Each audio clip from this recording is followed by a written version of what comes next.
Me gustaba esta mañana cuando hablaban lo de las acciones de gracia.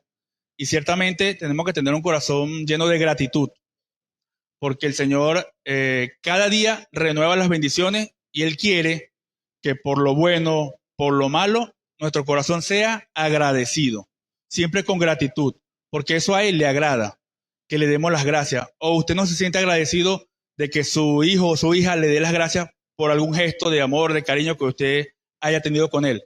Así funciona también Él para con nosotros. Quiere que seamos agradecidos, por lo bueno, por lo malo, pero siempre agradecidos.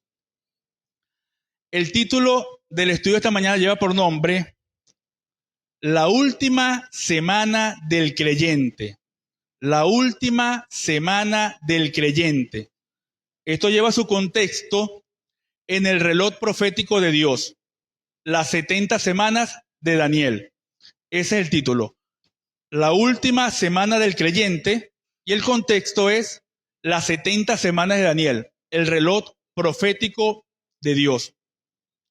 Yo comparo esta profecía que tuvo Daniel en el año 538 a.C., que entró en vigor, fíjense bien, escuchen bien, entró en vigor en el año 457 a.C., por el rey Artajerjes, 81 años después de que Daniel tuvo la visión.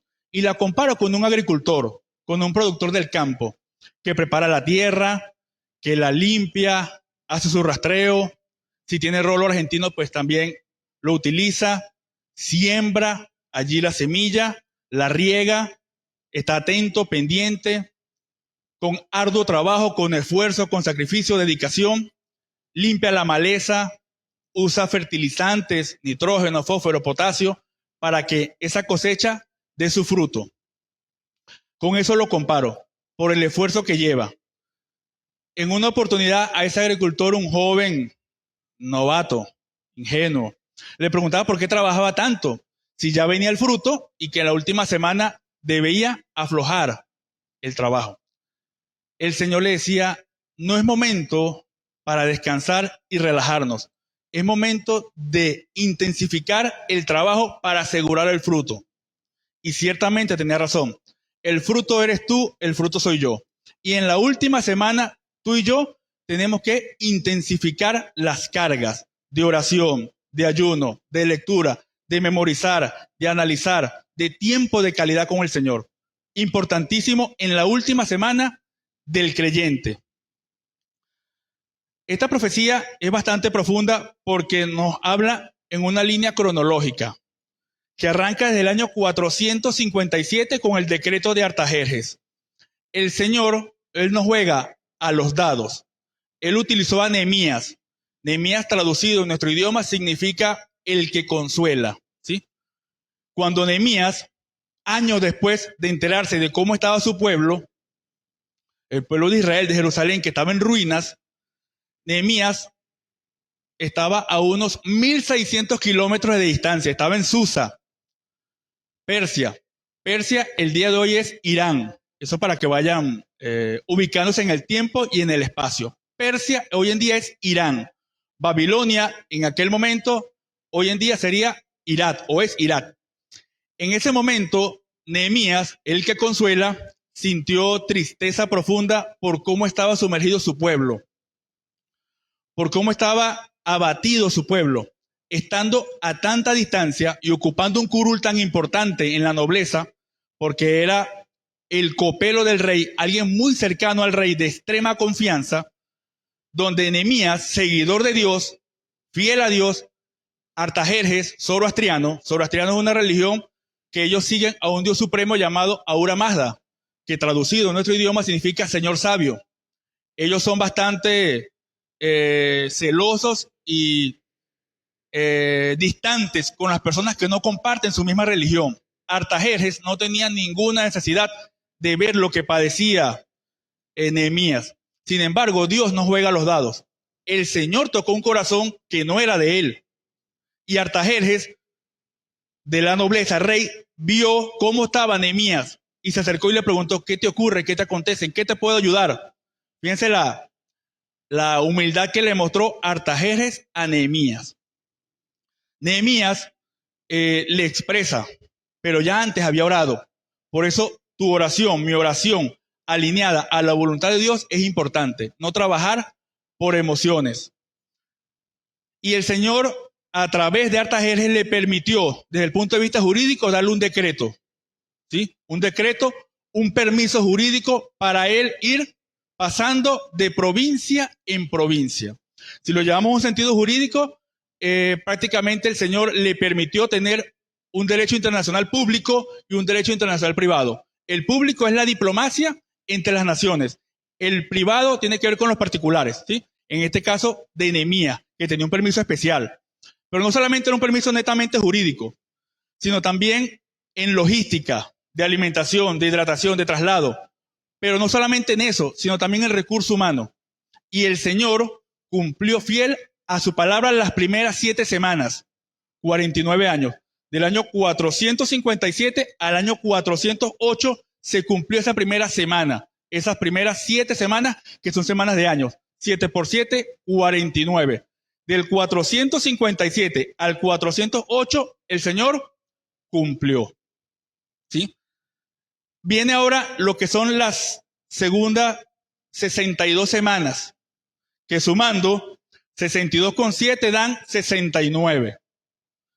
Esa sumatoria de las 62 semanas dan 434 años. Si usted suma 434 con 49 dan 483 años en línea recta. Pero no solamente se queda allí en los 434 años. Muchos eruditos, muchos teólogos, estudiosos, haciendo el cuadre de años, del año 408 al año 27 después de Cristo, dan 434 años.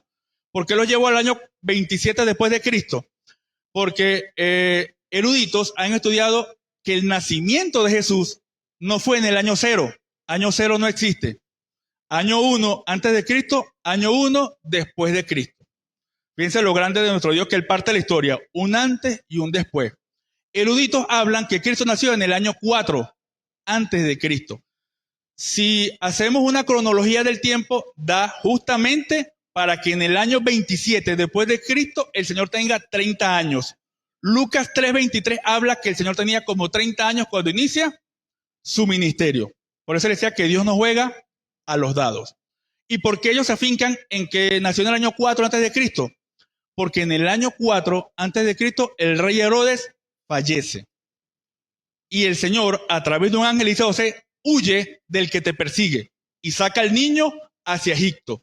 Luego le dice: regresa, porque el que procuraba matarte ya no está. Y Herodes fallece en el año 4. El Señor Jesús tendría algunos meses de nacido cuando procuraba, y él a través de decreto mandaba a matar a niños de 2 años hacia abajo. Entonces fíjense lo que es la cronología y lo que el Señor hace a través del tiempo y en manejar un hilo desde el punto de vista de esta profecía, que tiene muchos años, pero es fascinante. Cuando digo fascinante es porque en la medida que la estudias van apareciendo más ideas y más vertientes que nos dan la certeza de cómo actúa el Señor, de cómo el Señor va tocando los corazones para Él cumplir lo que promete. Decía Katiuska que él, en la primera de cambio, a primera hora de la mañana, decía Katiuska que el Señor honra sus pactos. Y eso es cierto, el Señor cumple lo que promete. Al día de hoy, si queremos darle un porcentaje de esta profecía, tenemos el 98.6% de cumplimiento. Solamente falta una última semana.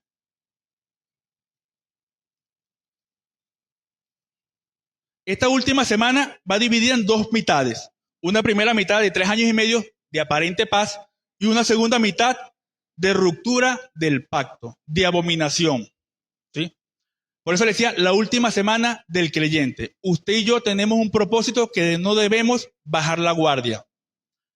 En el año 2011, y lo traigo para colación de lo que significa no bajar la guardia, en el año 2011 hubo un combate muy sonado. Floyd Mayweather Jr. versus Víctor Ortiz, un centroamericano. De manera antideportiva, Mayweather se aprovecha de un instante de descuido del boxeador, de Ortiz. Él bajó la guardia y Mayweather da una combinación de izquierda y derecha. Lo tumbó a la lona. Y así actúa el enemigo. Si usted abre puertas o abrimos puertas o ventanas, Él no va a tener clemencia con usted. Porque Él es antideportivo, antiético. No tiene respeto de ti, no tiene respeto de mí. Y usted y yo en la última semana no podemos bajar la guardia. La guardia es la oración, la lectura, el ayuno, el tiempo de calidad, el levantarnos de madrugada a orar. Eso que usted siente en la madrugada, que algún cosquilleo, pérdida de sueño, no lo vea desde el punto de vista médico, sino vea desde el punto de vista espiritual. El Señor quiere conversar con usted. Pero es necesario que usted y yo tengamos la voluntad de levantarnos y orar, de dar lo mejor de nosotros a Él. Estamos en la última semana. En la última semana. Hay una pausa profética. Desde el año 30 después de Cristo hasta nuestros días. Pero una pausa profética fundamentada en que Dios está esperando que nosotros, como creyentes en tiempos de gracia, continuemos el trabajo de evangelizar, de ganar a almas para el Señor. Porque el adversario quiere tu alma, quiere mi alma. Mientras más almas Él se lleve, para Él mejor. Él no está pensando contigo en clemencia, porque Él no se levantó del rincón. Y Él quiere llevarse tu alma y quiere llevarse mi alma. A eso es lo que Él busca, lo que Él quiere. Entonces no bajemos la guardia, no pequemos de ingenuos y no subestimemos al contrario. Deportivamente hablando, nosotros no estamos llamados a subestimar al contrario. Cada adversario que se nos enfrenta deportivamente hablando, tenemos que tratarlo con sumo cuidado, porque no hay rival pequeño y el enemigo a ti no te va a tener clemencia. Él va a actuar sin contemplación, implacable.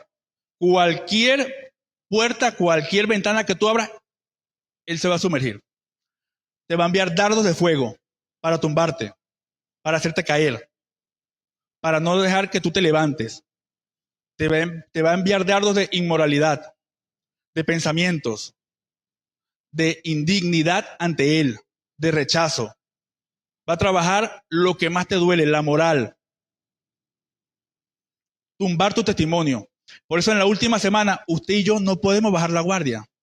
Y no se siente indigno. Ya Él pagó el precio por ti y por mí. Con dignidad, con esfuerzo, con valentía, con hombría. Se cayó 3 veces camino a la Gólgota y 3 veces se levantó. ¿Por qué? Por amor a ti y por amor a mí. ¿Por qué se interpreta semana como años y no días? Levítico 25:8 dice, contarás 7 semanas de años.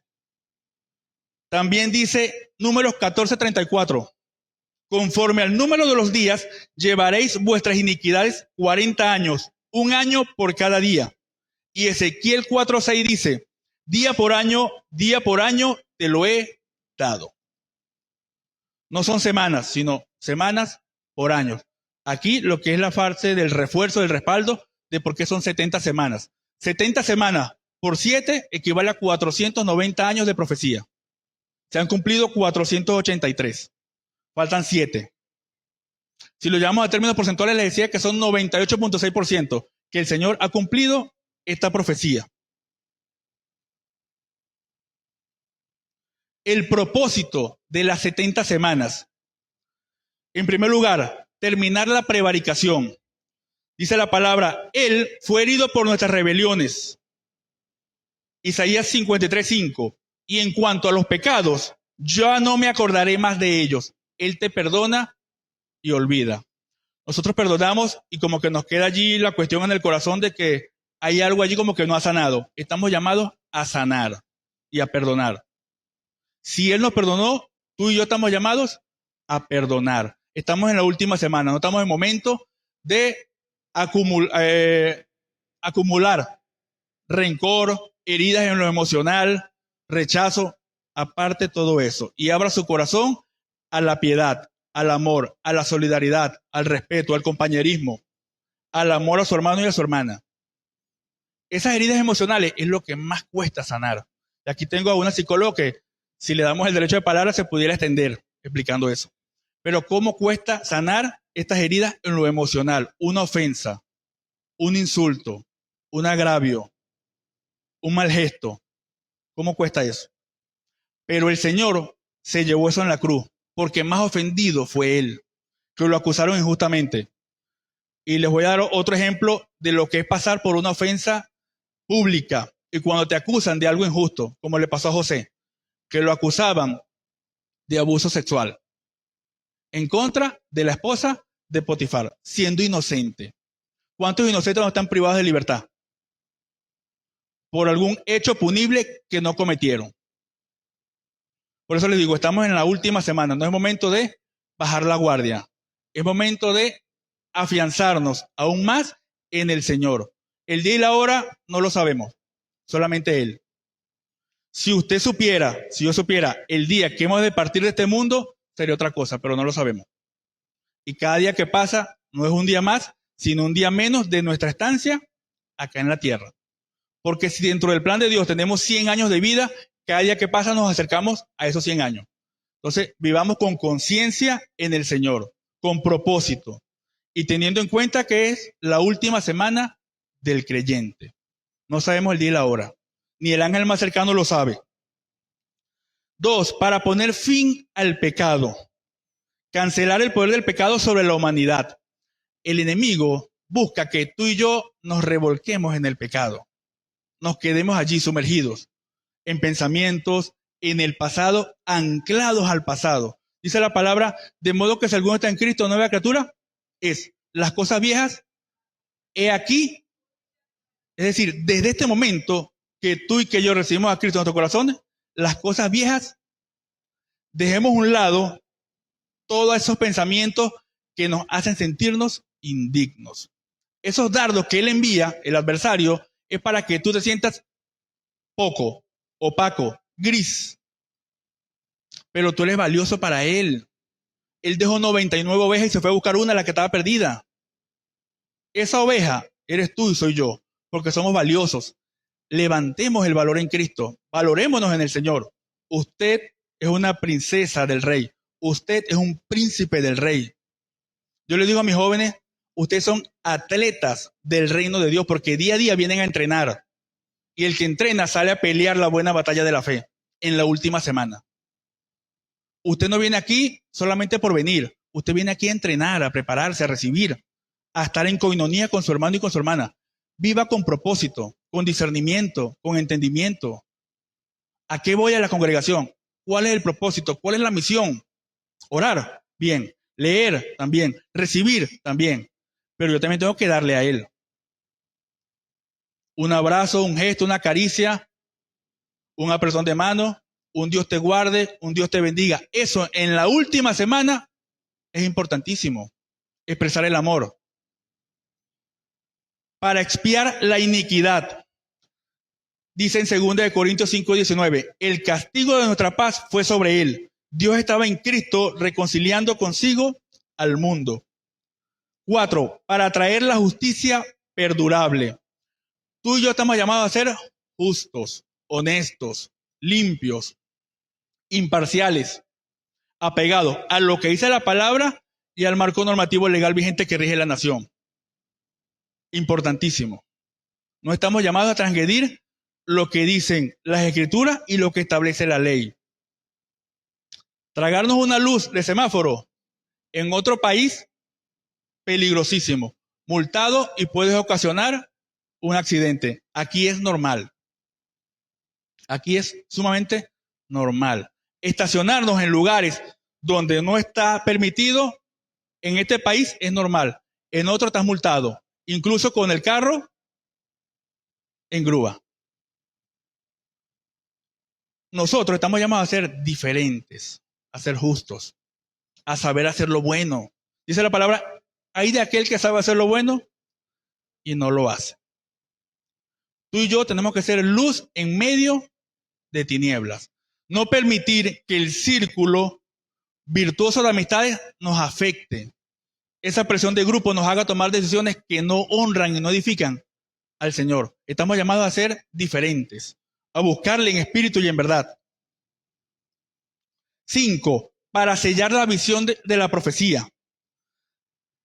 Dice la palabra, todo esto sucedió para que se cumpliese lo dicho por el profeta, Mateo 1:22. Confirmar y cumplir las profecías mesiánicas, la de nuestro Señor Jesucristo. Y el 6, para ungir al santo de los santos, a nuestro Dios Altísimo Jesucristo. consagrar al Mesías como el sumo sacerdote eterno. Tú amas la justicia, por eso Dios te ungió. Salmo 45:7. Y dice el otro versículo, Cristo entró en el lugar santísimo una vez para siempre. Hebreos 9:12. Esto es parte del propósito de las 70 semanas. Ahora hay un cumplimiento. Le decía que se han cumplido 483 años de esta profecía. Y son 490. Falta una semana. De 3 años y medio y de 3 años y medio.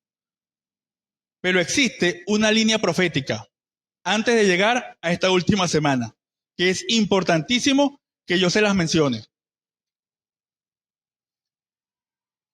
Fíjense que estaban pasando eventos que nosotros debemos estar conscientes. Cuando yo le digo que usted viene para acá, tiene que tener un propósito. En Nicaragua, el presidente Daniel Ortega, Daniel Ortega de Nicaragua, que mantiene una relación bilateral muy estrecha con Venezuela, a los viajeros que están en los aeropuertos ya les prohíbe la entrada de Biblias. No lo ha prohibido en su país para leerla, pero los viajeros que la cargan en su maletín no es permitido. Ya aparecen carteles de notificación en el Aeropuerto Internacional de Nicaragua, no cargar la Biblia. Usted y yo estamos llamados a estar atentos a lo que ocurre. Decía mi pastor Arcadio, que Dios lo tenga en su lugar de reposo, que el termómetro para nosotros es Israel. Lo que ocurre en Israel. El reloj. Es importantísimo eso. Estar atento a lo que ocurre en el Medio Oriente. Es un reloj. Decía eso el pastor Arcadio.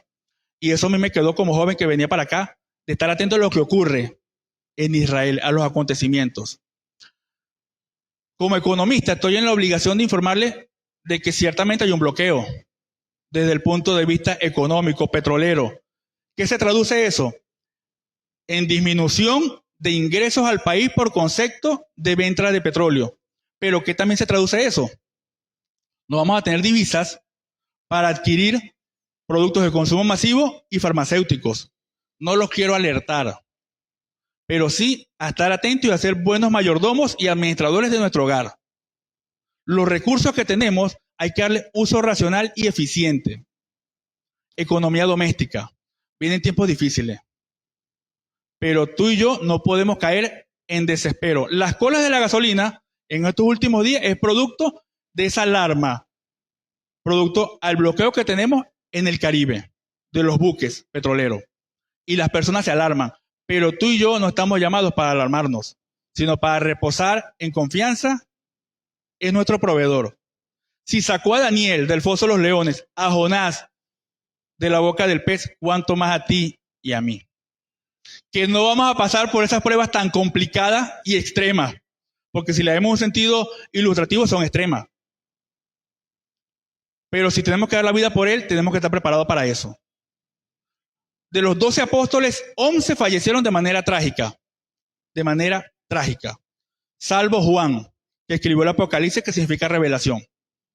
Que murió entrado en años. Entonces no tengamos miedo de lo que pueda acontecer y de lo que pueda venir. Dice la palabra, tú guardarás en completa paz aquel cuyo pensamiento en ti persevera porque en ti ha confiado. Confiad en Jehová perpetuamente porque en Jehová está la fortaleza de los siglos. Nuestra confianza debe estar en Él. Hay un orden de eventos finales. Primero, apostasía generalizada, negar la fe cristiana. Segundo, Tesalonicenses 2:3, Primera de Timoteo 4:1, Mateo 24:12. Antes del fin, habrá un abandono masivo de la fe verdadera. Atentos a eso. Hay eventos en línea profética bíblica que nos van a alertar aún más de la última semana del creyente. Nadie os engañe, porque no vendrá sin que antes venga la apostasía. Segundo Tesalonicenses 2:3. Segundo evento, y espero que aquí le esté hablando yo a creyentes en el nombre de Dios Altísimo y todos nos vayamos en el rapto de la iglesia, el arrebatamiento. Primera Tesalonicenses 4:16-17. Dice, seremos arrebatados para recibir al Señor en el aire. Primera de Tesalonicenses 4:17. Inicio de la última semana de Daniel, 7 años. Texto base, Daniel 9:27. Dice así el 24 al 27. 70 semanas están determinadas sobre tu pueblo y sobre tu santa ciudad, para acabar con la transgresión, para poner fin a los pecados y para hacer expiación de la iniquidad, y para introducir la justicia perdurable y sellar la visión y la profecía, y ungir al santo de los santos. Sepas pues y entiendas que desde la salida de la orden para restaurar y edificar a Jerusalén hasta el Mesías príncipe habrá 7 semanas, y 62 semanas se volverá a edificar la plaza y el muro en tiempos angustiosos. Y después de las 62 semanas se quitará la vida al Mesías, pero no por sí.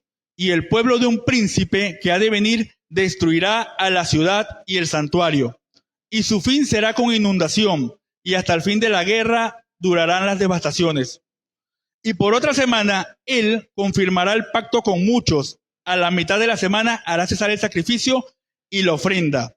Después, con la muchedumbre de las abominaciones, vendrá el desolador, hasta que venga la consumación, y lo que está determinado se derrame sobre el desolador. Esta es la última semana que les hablaba del creyente. Y no es tiempo para que bajemos la guardia. No es tiempo para que le demos pie a la tibieza espiritual. Cuando digo tibieza espiritual, me refiero de un punto más profundo: apatía, desánimo, desmotivación, poco interés en las cosas del Señor. Y en las cosas del Señor me es necesario estar. Entonces, dejemos a un lado el desgano, la apatía, el poco interés en las cosas del Señor. Recuerden que hay un tribunal de Cristo. Existe un tribunal de Cristo para condecoración. Pero lo que tú y lo que yo hagamos hecho acá va a pasar por fuego.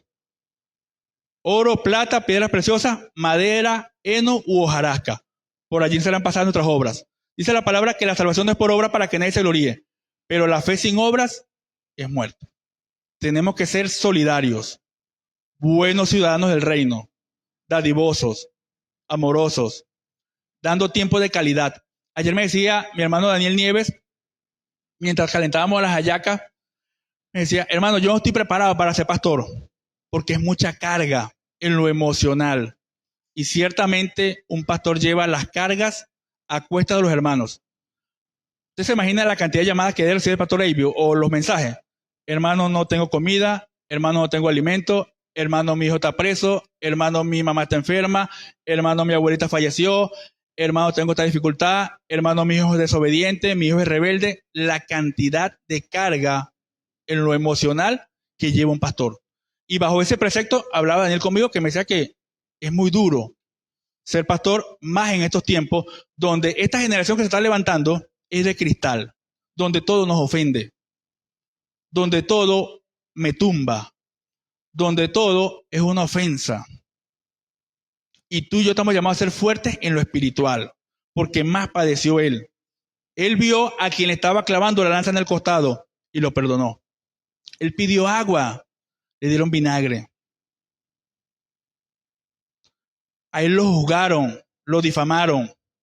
Difamación es falso testimonio. Y aún así él perdonó. Y a nosotros, porque nos matan los ojitos, caemos en disputa, rabia y hasta nos vamos de la congregación. No seamos frágiles espirituales. Estamos llamados a ser fuertes en lo espiritual y a vencer el mal con el bien. Si el hermano te hizo una ofensa, acércate a él y dale un abrazo, pídanse disculpas y seguimos adelante en el nombre de Jesucristo. Usted está llamado a hacer el bien igual que yo. No a dejarnos llevar por cosas que no edifican, que son pasajeras y efímeras. Y que buscan dejarnos en el rincón, como está Satanás, hundido en el rincón, que no se pudo levantar. Tú y yo estamos llamados a ser fortalecidos en el Señor. Revelación del anticristo. Según de Tesalonicenses 2, 3 y 4 y Apocalipsis 13.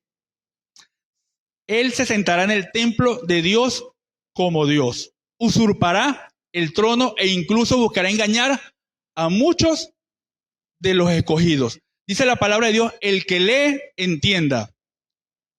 Cuando digo el que lee, entienda, me refiero a que Jesucristo no va a poner pie en la tierra. ¿Sí? Por eso le digo, el que le entienda y no se deje engañar o no nos dejemos engañar. Por eso es importante la lectura, leer. Si no entiende algo, para la gloria de Dios Altísimo, tenemos pastores, diáconos y líderes preparados, duchos en la palabra. Pero no se quede con la duda. Pregunte, consulte, indague. Para que no se deje engañar y lo haga desviar de la sana doctrina en Cristo Jesús. La abominación desoladora. Esto ocurrirá en la mitad de la semana, que falta para cerrar el ciclo de las 70 semanas. Mateo 24:15, Daniel 11:31. A los 3 años y medio, el anticristo profana el templo, cesan los sacrificios y coloca una imagen abominable. Esto marca el inicio de la gran tribulación. Cuando veáis la abominación desoladora, entonces huyan. Mateo 24:15 y 16. Como les digo, no nos dejemos engañar. El Señor no va a tocar tierra. El adversario sí. Y hará descender fuego del cielo. Pero el que lee, entienda. Sellado y cántico de los 144,000. Espero que no ocurra, ¿no? Pero si en alguna oportunidad con usted llega a conversar, y lo digo con mucho respeto, soy respetuoso de las religiones y de la opinión de cada quien. Si en alguna oportunidad en el supuesto negado usted llega a conversar con un testigo de Jehová, ellos alegan y te lo respaldan con base bíblica de que solamente 144,000 serán sellados y salvos no en la gran tribulación, antes. Entonces por ellos son bastante cerrados con esto, pero no se refiere a eso. Dice la palabra del Señor en Apocalipsis 7, del 1 al 8 y 14, del 1 al 5. Dios sella a 144,000 israelitas fieles que salen de la gran tribulación. Los testigos de Jehová piensan que solamente serán salvos a nivel mundial 144,000 los sellados. Y por eso le digo, el que lee, entienda. No se deje engañar.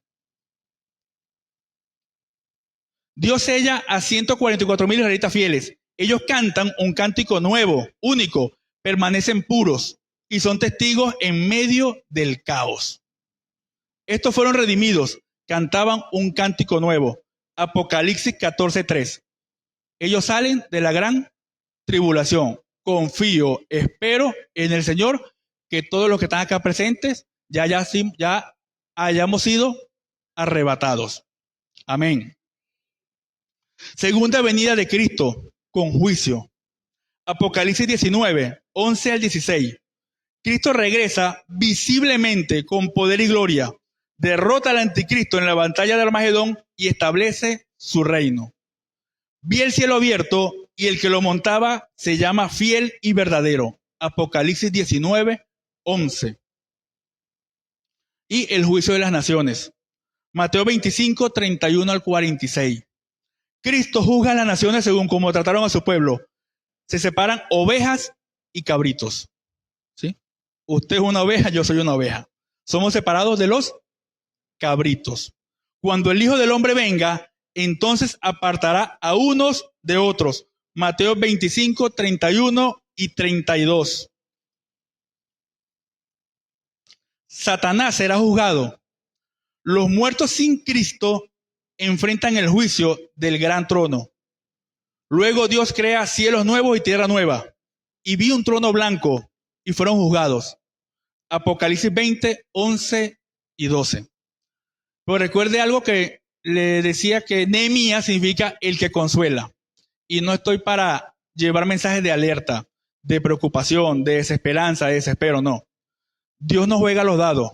Nehemías, el que consuela, y para eso estamos llamados en esta oportunidad de la última semana a consolarnos unos a otros. La profecía es para consolación. Que hay que verla con discernimiento, por supuesto. Hay que verla con discernimiento, con propósito. Y entender de los acontecimientos externos que ocurran para estar aún más alertas. Yo le digo a mis atletas, a mis jóvenes, que estén siempre atentos y prevenidos al bate. Siempre. El que está en círculo de espera, prevenido al bate, está viendo al lanzador. Con qué picheo abre, con qué picheo enfrenta al otro bateador. Está allí atento, ¿sí? Prevenido. Y usted y yo estamos llamados a estar atentos y prevenidos. No a vivir por vivir, sino a vivir con propósito, atento a las señales. Somos la generación que más señales ha visto de la segunda venida del Señor. Dice la palabra, aprovechando bien el tiempo, porque los días son malos. ¿Y por qué los días son malos? Porque es un día que se va y no regresa. Y el tiempo es inexorable, no se recupera. Y por eso la palabra es donde viene el lloro y el crujir de dientes. Disfruten el regalo que Dios les da acá, el matrimonio, los hijos, padre y madre. Es un regalo que se vive acá. Allá seremos hermanos en la presencia de Él. Si usted tiene su esposo o su esposa, valórelo. Si tiene un hijo o una hija, valórelo. Es un regalo que se disfruta acá. Porque ese soplo de aliento de vida que tiene usted es un regalo de Él, de su gracia, de su misericordia, de su amor infinito. Dice el Salmo 138, para siempre es su misericordia. Pero ahora viene una parte importante. Ya les dije manera, grosso modo, de lo que es las 70 semanas, los acontecimientos que vienen. Pero ahora, ¿cuál es mi postura como creyente en la última semana? ¿Qué elijo dentro del contexto profético? Dentro de lo que dice Daniel 9, 24 al 27. Las 70 semanas culminan con una semana de 7 años, marcada por tribulación, engaño y cumplimiento escatológico. Y estamos en una pausa profética desde el año 30 después de Cristo hasta nuestros días. Una pausa donde tú y yo tenemos un trabajo encomendado. Ganar a otros, hablarles a otros de Cristo. El que convence es el Espíritu Santo, pero tú y yo, al que podamos hablarle, debemos hacerlo. Hasta que Él venga o nosotros nos vayamos. ¿Qué debe hacer el creyente? ¿Qué elijo? 1. Elegir la santidad como estilo de vida. Primera de Pedro 1:16. Dice, sed santos porque yo soy santo. No es tiempo de tibieza espiritual, ni de negociar con el pecado. Nadie sabe el día y la hora. Nosotros, sin darnos cuenta, en muchas ocasiones negociamos con el pecado. Cosas que no edifican, ya la vemos sin importancia. Una mentira blanca, un cobrador que toca tu puerta, dile que no estoy, utilizando al niño, cosas que parecen insignificantes. No es tiempo de tibieza espiritual. No es momento de que usted negocie su vida eterna. El alma, eso no se negocia. El alma es eterna. Y no cambie lo eterno por lo temporal. No cambie eso. Dios es eterno y lo temporal es lo que vivimos acá. Que este cuerpo se desgasta, que se cuida, por supuesto que se cuida, es un templo. Pero no negocie cambiando lo que es eterno por lo que es temporal. No es momento de tibieza espiritual.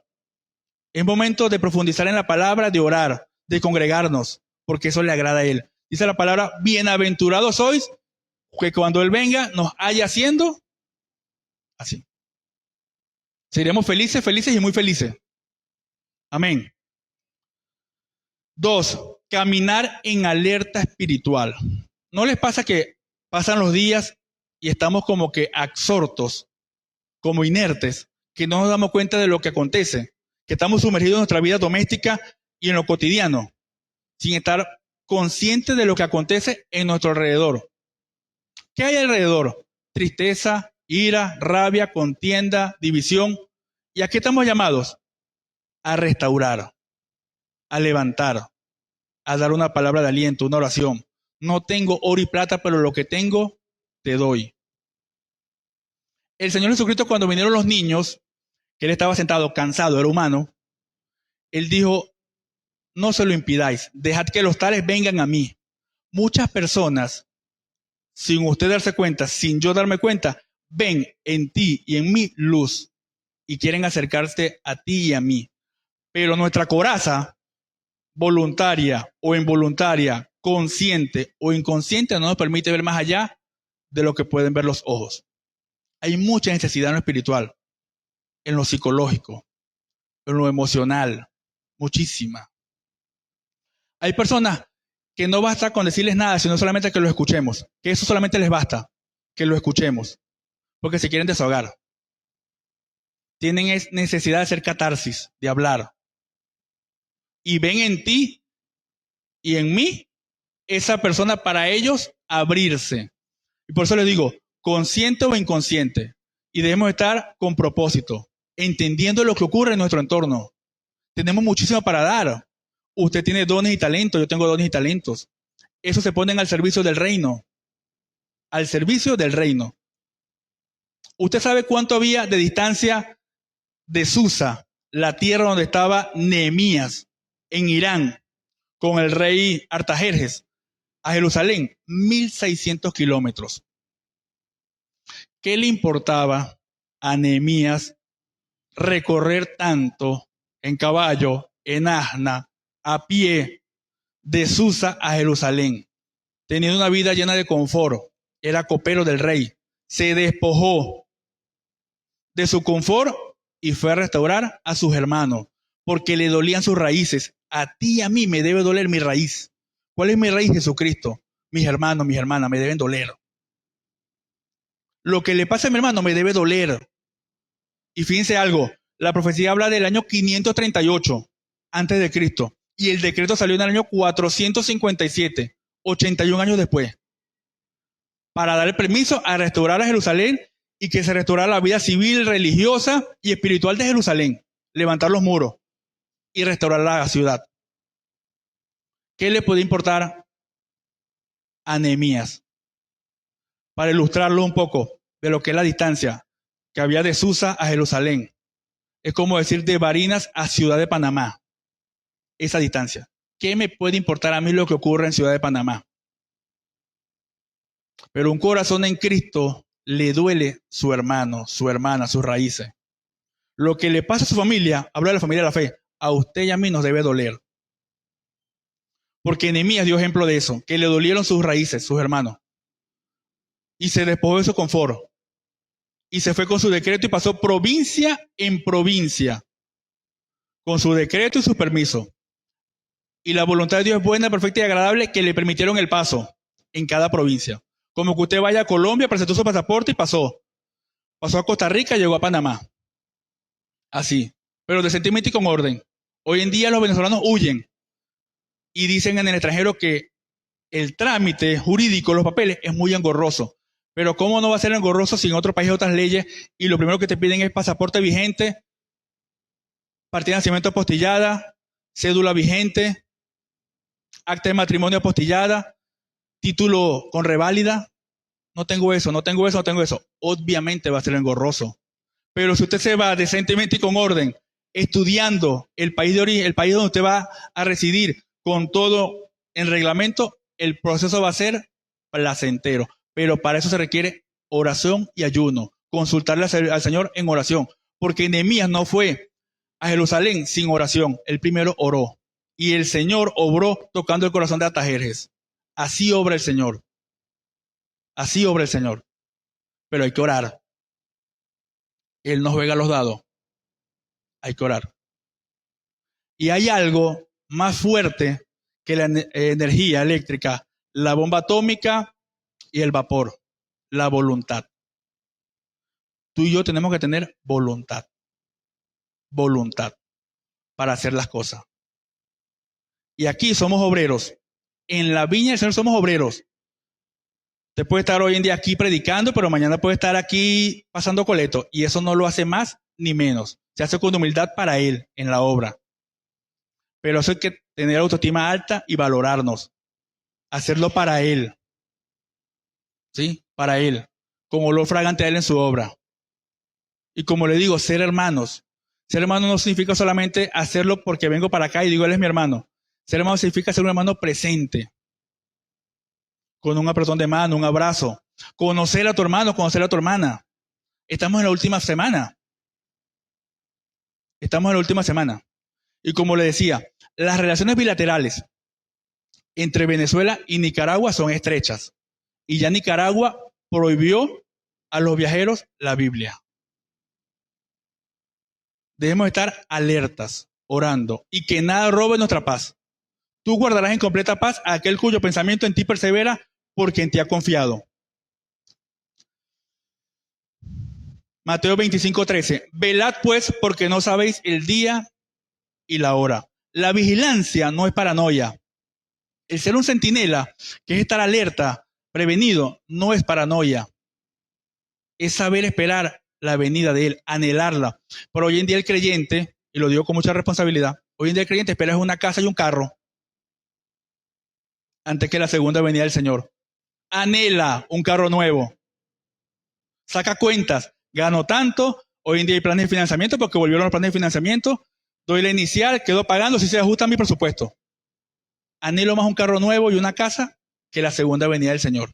Y lo estoy hablando de un pueblo creyente, no al pueblo del mundo. Usted y yo tenemos que pelear la buena batalla de la fe. Porque este no descansa. En cualquier descuido te va a tumbar, como le pasó a Víctor Ortiz. Se descuidó, bajó a la guardia y recibió combinación de derecha e izquierda a la lona. No seamos ingenuos en el Señor. Y al enemigo no se le subestima. Al adversario no se le subestima. Porque él no te subestima a ti. Para nada, es implacable. Él va con todo. Y usted tiene que estar en guardia, fortalecido espiritualmente. Pero eso se hace con voluntad. Y la voluntad nos lleva a ser disciplinados, a que no tengamos ganas de orar. Pero la disciplina, el hábito creado, nos levanta. A mí a las 4 de la mañana me cuesta un mundo. Pero Katy, muy inteligentemente y guiada por el Señor, ya me asigna para que yo a las 4 esté como un dinamo, atento, llevando la oración matutina. Eso hace un hermano y una hermana que quiere que tú estés atento, prevenido, alerta en la última semana del creyente. No es momento de distracciones, no es momento de tibieza espiritual, no es momento de confrontaciones estériles, diálogos estériles. Es momento de diálogos con propósito, de restauración, de solidaridad, de amor, de respeto, de palabra. No es momento de justificaciones, de excusa. Es momento de buscar al Señor en espíritu y en verdad.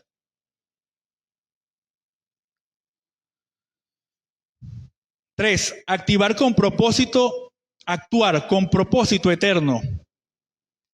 Dice Juan 9:4. Me conviene obrar las obras del que me envió. Entre tanto que el día dura, la noche viene, cuando nadie puede obrar. Aprovechemos el tiempo. Cuesta levantarse a las 4 de la mañana, pero si usted lo tiene en su corazón, hágalo. Y si le gana el desánimo, genere disciplina, cree el hábito y hágalo. Mi esposa ya es un reloj automático a las 3:45 de la mañana. Ya está atenta, yo la escucho cuando se levanta a orar. Es duro, por supuesto que es duro, pero más duro fue lo que padeció el Señor.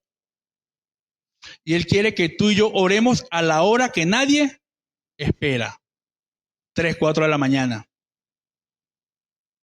Esa hora nos fortalece, nos nutre.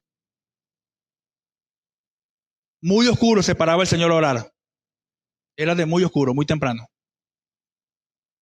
Eso demuestra humildad, compromiso, voluntad, esfuerzo, propósito, amor por Él. Si hay un ser todopoderoso como nuestro Señor Altísimo Jesucristo, que tiene el oído agudo, es Él. Él está atento a escucharte. Él quiere escucharte, me quiere escuchar. Le agrada escucharte. Pero hay que abrir nuestras bocas, orar, o por lo menos mentalmente, porque esa es otra, y te doy la obligación de informarles. El enemigo tiene la particularidad de escuchar lo que tú hablas, pero no le está permitido leer tu pensamiento. Esa es solamente una cualidad de nuestro Dios Altísimo.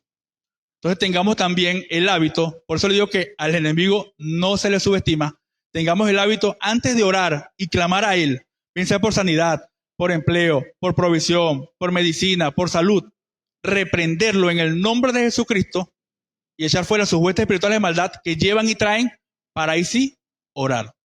Porque el enemigo acusa, lleva y trae. O no recuerda que el adversario se le presenta al Señor y le dice, ¿de dónde vienes? De andar y merodear al mundo. Y acusó a Job. Siervo fiel, perfecto. Al enemigo no se le subestima, no se le subestima. Él es implacable, implacable. Si usted bajó la guardia, espere la combinación de izquierda y derecha y a la lona. Como Víctor Ortiz, cayó a la lona. Después salió llorando, triste, y expresó que fue una conducta antideportiva de Mayweather. Pero así actúa el enemigo, antiético, antideportivo. No espere menos del adversario, que el Señor le reprenda. Cuarto y último, intimidad con Cristo. Elegir la esperanza como ancla. El Salmo 91, Tito 2:3. No basta con saber profecía, hay que habitar en él. La comunión diaria es el refugio de nuestro cuerpo, de nuestra mente. La profecía no es para aterrar, ni para generar alerta, ni desespero, ni miedo. Tenemos creyentes que viven con miedo, con terror. Dice la palabra dominio propio. Dice la palabra que el Señor no es espíritu de cobardía, sino de poder, amor y dominio propio. Llenémonos de valor. David tuvo valor cuando enfrentó a ese gigante. Jesucristo tuvo valor para enfrentar lo que le venía, la crucifixión y todo lo que le venía. Usted y yo tenemos que tener valor de enfrentar lo que venga, lo que se venga. Con fe, con determinación, con gallardía, con hombría, si cabe el término. Pero hay que tener valor, fortaleza, para soportar todos los embates que se presenten en el camino. Y fe, llenarnos de mucha fe, porque el Señor escucha al justo y Él está atento a tus oraciones, a mis oraciones. Termino con esto. En esta pausa entre semanas no se duerme, sino que se vela, se sirve, se ama y se espera. Esperemos con ansia la segunda venida de nuestro Dios Altísimo. Él está allí, cerca. Y aprovechemos el tiempo. Dios me los guarde y Dios les ama.